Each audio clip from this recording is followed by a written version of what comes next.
vraiment un frère qui va vous donner un message très abordable. Donc je vous laisse avec lui tout de suite sur Renaissance TV. Shalom épouse de Christ, que le Seigneur vous bénisse. Donc je vais apporter juste un petit message qui est vraiment essentiel encore pour tout croyant. Parce qu'en ce jour, j'aimerais parler de la nouvelle naissance ou encore les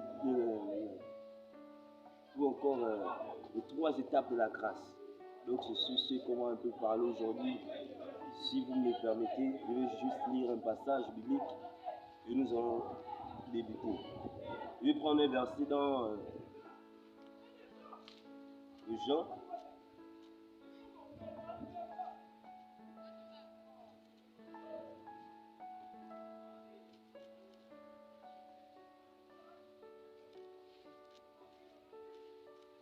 Jean chapitre 3, au verset 1. La parole de Dieu nous dit: mais il y eut un homme, les pharisiens, nommé Nicodème, un chef juif, qui vient après Jésus, la nuit, et lui dit: Rabbi, nous savons que tu es un docteur venu de Dieu, car personne ne peut faire des miracles que tu fais si Dieu n'est pas avec lui.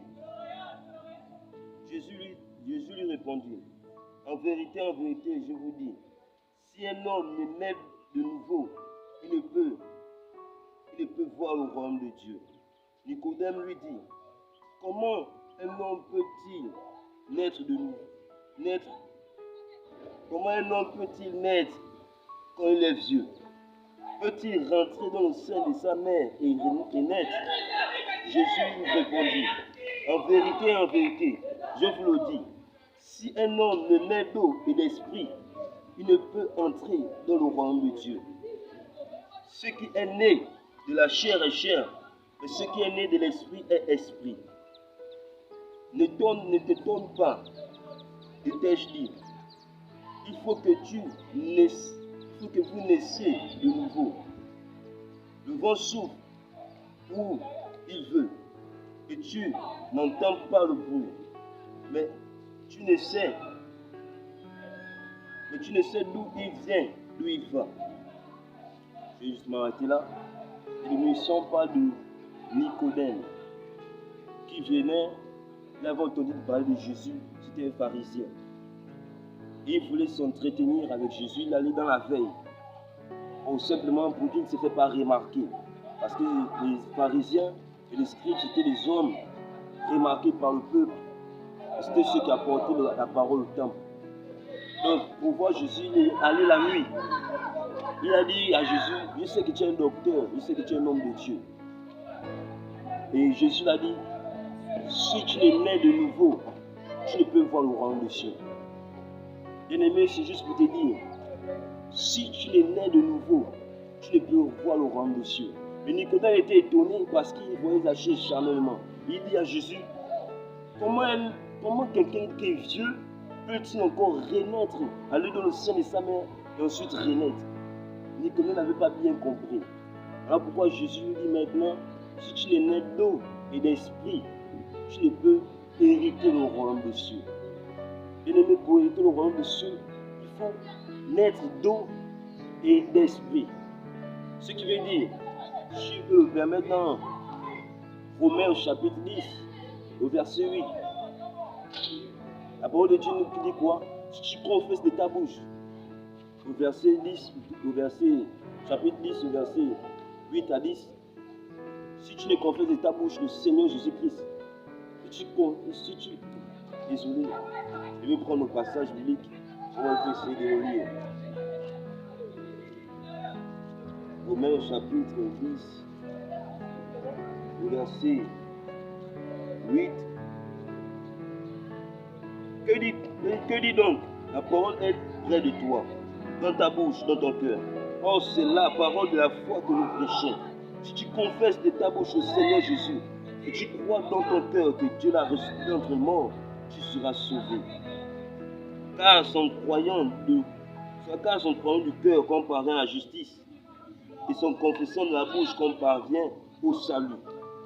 Alors ici, la parole de Dieu nous dit quoi? Si tu confesses de ta bouche le Seigneur Jésus-Christ, si tu crois que Dieu l'a ressuscité entre les morts, tu seras sauvé.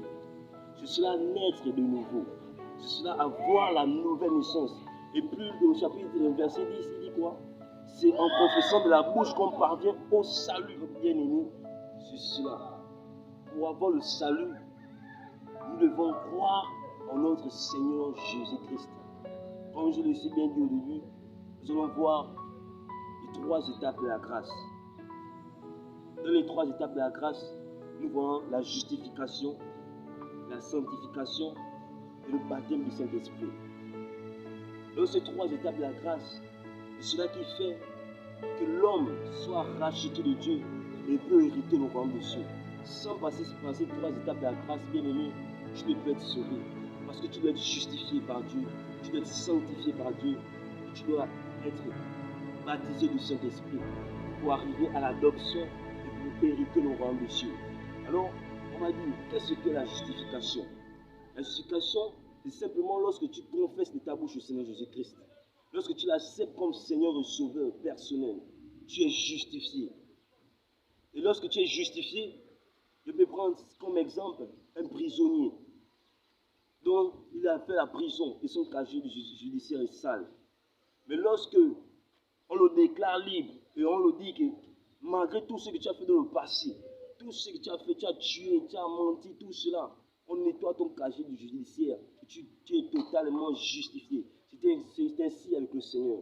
Lorsqu'il te prend, il est ta pécheur, il te lave, il te nettoie.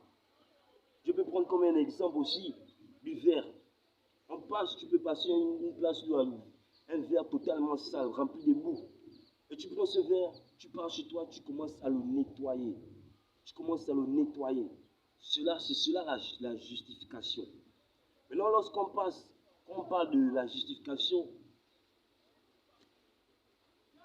je voulais donner encore d'autres passages bibliques. Si, on va prendre dans Éphésiens au chapitre 2. La parole de Dieu nous dit au verset 1, vous étiez morts par vos offenses et par vos péchés, dans lesquels vous marchiez autrefois, selon le train en fait de ce monde, selon le prince de la puissance de l'air, de l'esprit qui agit maintenant dans les fils de la rébellion. Nous tous aussi, nous étions de leur nombre. Et nous vivions autrefois selon les convoitises de notre chair, accomplissant la volonté de la chair et de nos pensées. Et nous étions par nature des enfants de colère, comme les autres.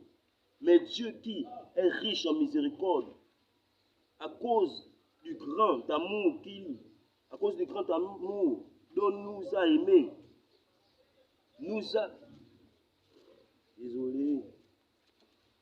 nous qui étions autrefois morts par nos offenses, nous a rendu la vie avec Jésus. Vraiment désolé pour la lecture et que le Seigneur nous vienne en aide.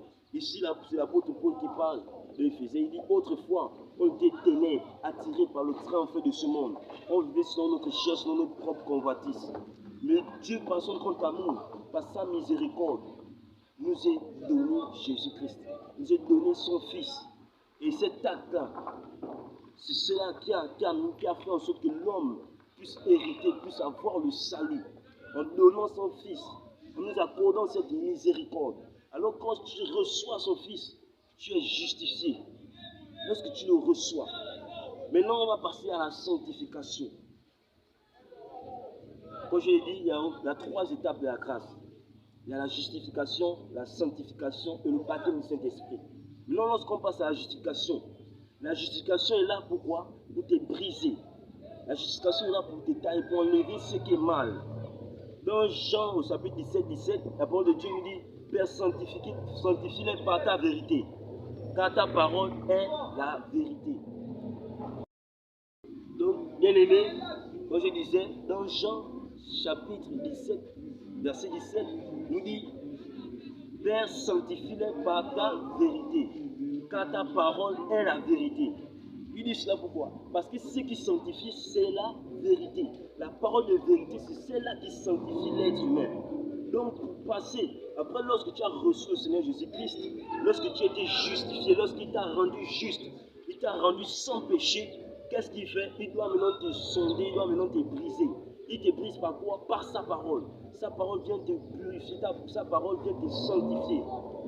Il y a aussi le sang de l'agneau, et là, comme je disais, le sang de l'agneau aussi, lorsqu'elle vient, elle agit dans ta vie, elle te lave, elle t'enlève tous les péchés, elle te purifie.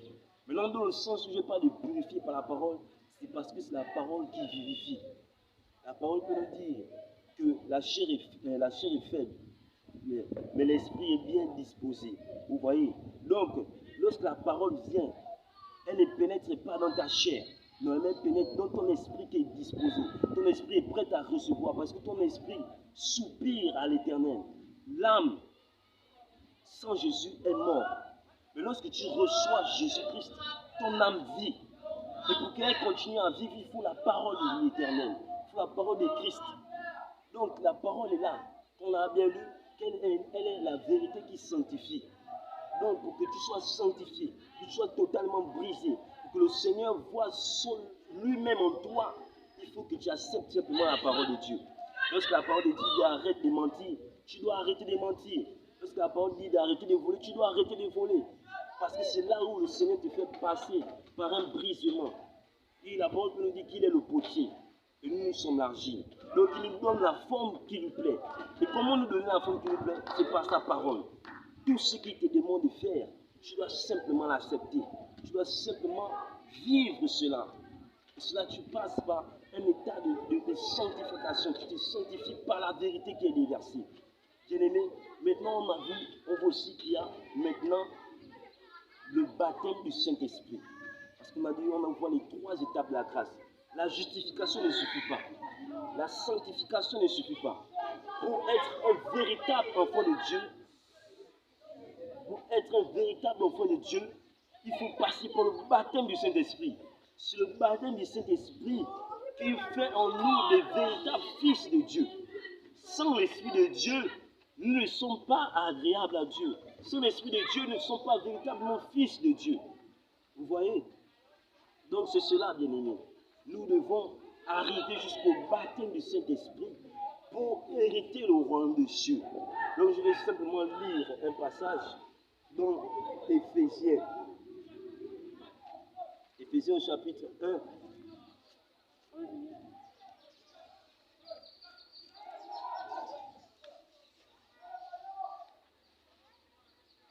Éphésiens chapitre 1, verset 13. En lui aussi, après avoir entendu la parole de vérité, l'évangile du salut, en lui, vous avez cru et vous avez été scellés du Saint-Esprit qui avait été promis. Donc ici, on voit que en lui, après avoir cru à la parole, on a bien su bien lire que lorsque tu crois, après tu dois accepter la parole. Et lorsque tu l'acceptes, qu'est-ce qui doit se passer? C'est l'action du Saint-Esprit maintenant. Après avoir cru à la parole de Dieu, le Saint-Esprit doit faire son entrée pour te sceller, pour sceller ton âme jusqu'au jour de la rédemption. Vous voyez, bien-aimé, donc c'est cela. Pour aller à l'enlèvement ou pour hériter le royaume de Dieu, il faut le salut. Donc il faut le Saint-Esprit dans la vie du croyant. Parce que c'est la promesse que le Père a faite. Dans Joël 2, et encore, il a aussi dit, Jésus lui-même a dit, je ne vous laisserai pas comme les orphelins, je vous enverrai l'esprit de vérité qui vous conduira dans toute la vérité. Donc, sans l'esprit de Dieu, l'homme n'est rien. L'homme ne peut pas atteindre la perfection. Donc, il faut l'esprit de Dieu dans le croyant pour atteindre la perfection, bien-aimé. Alors, l'esprit de Dieu, là, il doit faire son action pour aller à un enlèvement. Bien-aimé, donc il ne faut pas sauter ces 3 étapes de la grâce. On a vu qu'il faut avoir d'abord la justification, accepter le Seigneur Jésus-Christ comme Seigneur et Sauveur dans sa vie. Et enfin, maintenant la sanctification, il faut simplement vivre la parole, te laisser briser par la parole. Et le baptême du Saint-Esprit, c'est celui-là qui te scelle, qui scelle ton âme. Il est celui-là qui te vivifie. Il est celui-là qui apporte les dons à ta vie. Il est celui-là qui t'amène à être semblable à Christ. Vous voyez bien aimé, Christ savait que sans lui, les apôtres ne pouvaient pas aller loin. Voilà pourquoi il a dit, attendez d'abord la promesse du Père. Et ils sont allés dans la chambre haute, dans Acte 2. Ils sont allés dans la chambre haute. Et ils ont attendu l'Esprit de Dieu. Ils ont attendu la promesse du Seigneur. Alors, bien aimé, après avoir attendu la promesse de Dieu, le Saint-Esprit est descendu dans la chambre haute, dans Acte 2. Si vous pouvez aller lire chez vous, là où vous êtes, vous pouvez aller lire. Dans Acte 2, comment les apôtres étaient remplis du Saint-Esprit. Et ils commençaient à parler en diverses langues. Et l'Esprit s'est mouvait dans la salle. Il y a eu un grand souffle. Et là, ils étaient remplis. Et quand ils sont sortis de cette chambre, qu'est-ce que l'apôtre Pierre a fait? Il a commencé à prêcher. Il n'avait plus peur de l'évangile. Parce que lorsque tu reçois le Saint-Esprit te ravive. Il te fortifie à ce que tu manifestes simplement la gloire de Dieu. Bien-aimés, nous devons être simplement dans l'Esprit. Parce que nous pouvons aussi refroidir l'Esprit de Dieu. Et si nous l'attristons, il ne peut pas vivre en nous. Beaucoup se posent aussi des questions. Est-ce que j'ai reçu l'Esprit de Dieu? Ou si tu l'as, il y a des choses qui se manifestent. Ce n'est pas forcément que tu dois prophétiser, pas forcément que tu dois parler en langue, mais ta vie. Le Saint-Esprit qui vient, il change d'abord premièrement ta vie. Ta vie est zélée pour le Seigneur. Ta vie est zélée pour cela. Alors bien aimé, nous voyons que dans les 3 étapes de la grâce, nous attendons la perfection. Mais, je peux encore dire, cela ne suffit pas parce qu'il faut arriver jusqu'à l'adoption. On va aussi toucher maintenant, je touche vite l'adoption. Pour finir, on touche juste l'adoption et vous allez voir vraiment, si vous expérimentez cela chez vous, la sanctification. Nous avons vu que pour maintenant, c'est bon d'avoir toutes ces étapes-là, mais la principalité des choses, c'est à l'adoption. L'adoption ici, c'est quoi? C'est simplement lorsque le Seigneur reviendra et t'acceptera comme fils légitime, pas illégitime. Parce qu'on peut voir aussi dans Actes des Apôtres, non, dans Galates plutôt, désolé, dans Galates 1, dans Galates 4 plutôt, chapitre 1.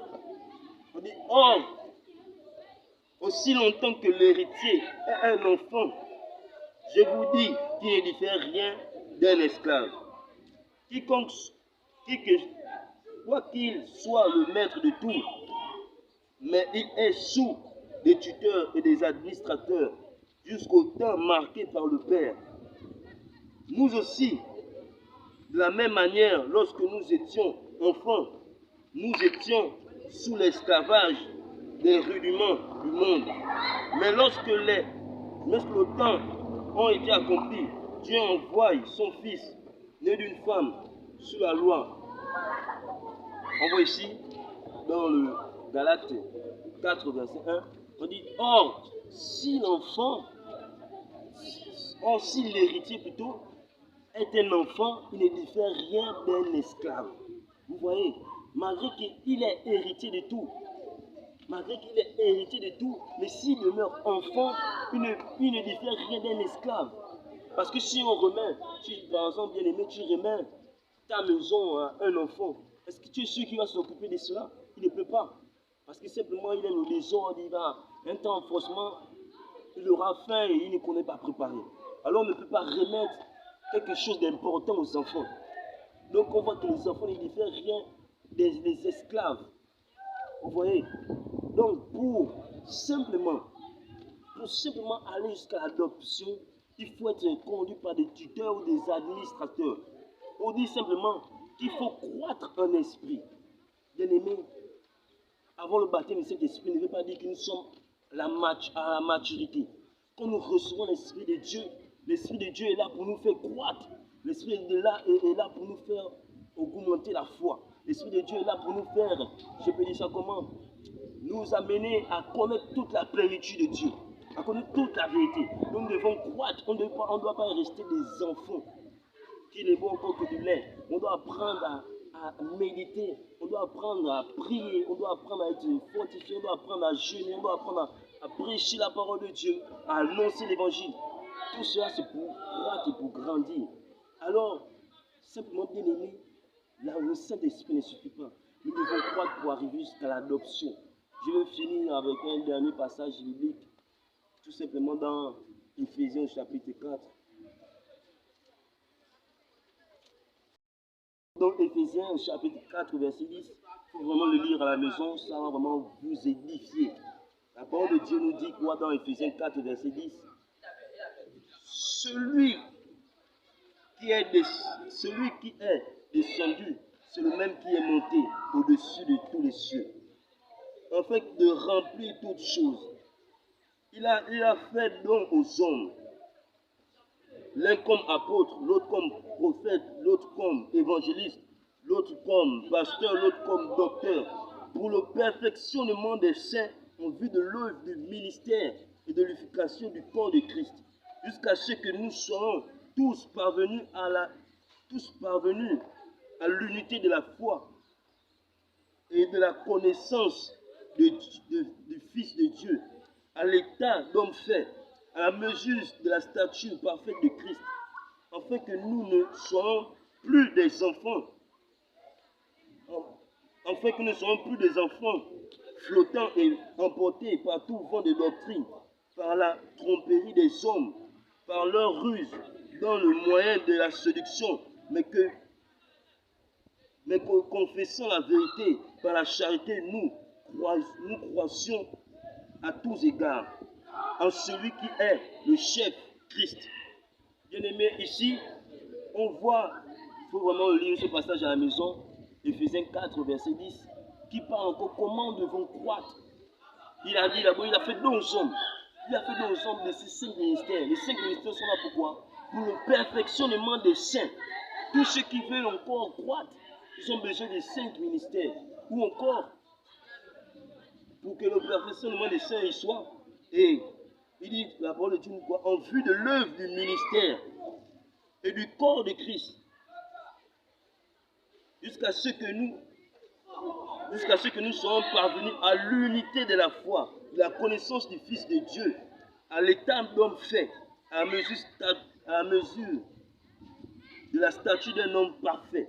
Il dit quoi? Jusqu'à ce qu'on arrive à la mesure de la stature parfaite de Christ.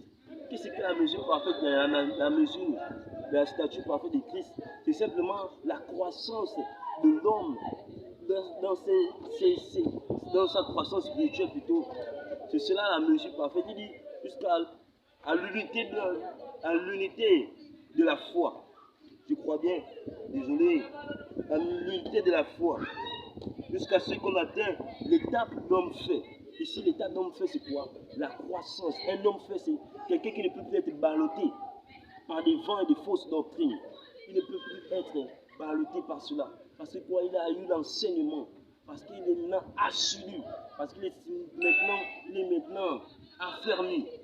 Donc, bien aimé, que le Seigneur vous bénisse abondamment et que vous soyez simplement ceux-là qui n'abandonnent pas la foi pour se perdre, et qui soient ceux-là qui se fortifient et qui persévèrent. Comme nous avons bien lu, il faut passer par ces 3 étapes de la grâce. Bien-aimé, si tu as accepté le Seigneur Jésus-Christ, tu es déjà justifié. Et quand tu es justifié, il faut passer par des eaux de baptême. Parce qu'il a dit à Nicodème, tu n'es né d'eau et d'esprit, tu ne peux voir le royaume des cieux. Alors il faut être naître d'eau. Alors il faut naître d'eau, bien-aimé. Il faut passer par les eaux de baptême lorsque tu étais justifié. Dans la justification, on voit la naissance, la nouvelle naissance. Dans la justification, la nouvelle naissance. Parce que lorsque tu es justifié, tu es né de nouveau. Et tu dois passer par les eaux de baptême. Et lorsque tu passes par les eaux de baptême, tu laisses simplement la parole croître en toi. Et prie le Seigneur, bien-aimé, si tu n'as pas encore reçu le Saint-Esprit. Prie le Seigneur, afin que tu reçois l'esprit de vérité et qu'il t'amène totalement dans la vérité.